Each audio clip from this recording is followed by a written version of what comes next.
Milli muzeyda гадәттечә традицион рәвештә Гашыйклар көне бәйрәм ителә. Ул безнең инде һәр ел 14 февральдә үткәрелә. Һәм безгә килгән тамашачылар, гашыйклар безнең музей экспозициясе белән танышачаклар. Һәм шулай ук төрле чараларга катнашырга мөмкинлекләре бар.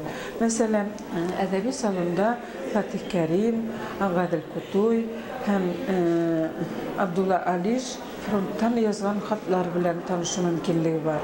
Әби патша Екатерина II диварларында гашыйклар шулай ук ул үткәргән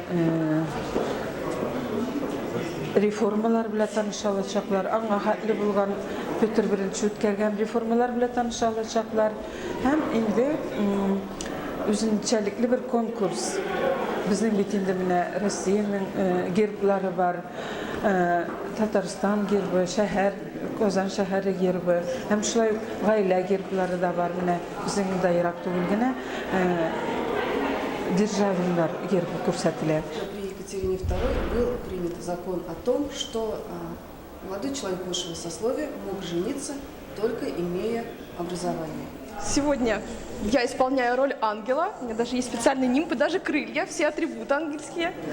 Әлеге конкурста без гашыйкларга тәкъдим итәбез бер-берсенә мәхәббәт турында шигырьләр язырга һәм әлеге конкурсның нәтиҗәсе буенча аларга бирәбез бонуслар. Безгә бик шатлы конкурс гаилә гербы ясый торган. Хәзер без даже барабыз ЗАГСка регистрациягә бергә. Бонуслар алдык. Бик кызыклы, бик шат без монда килгәнгә бүген.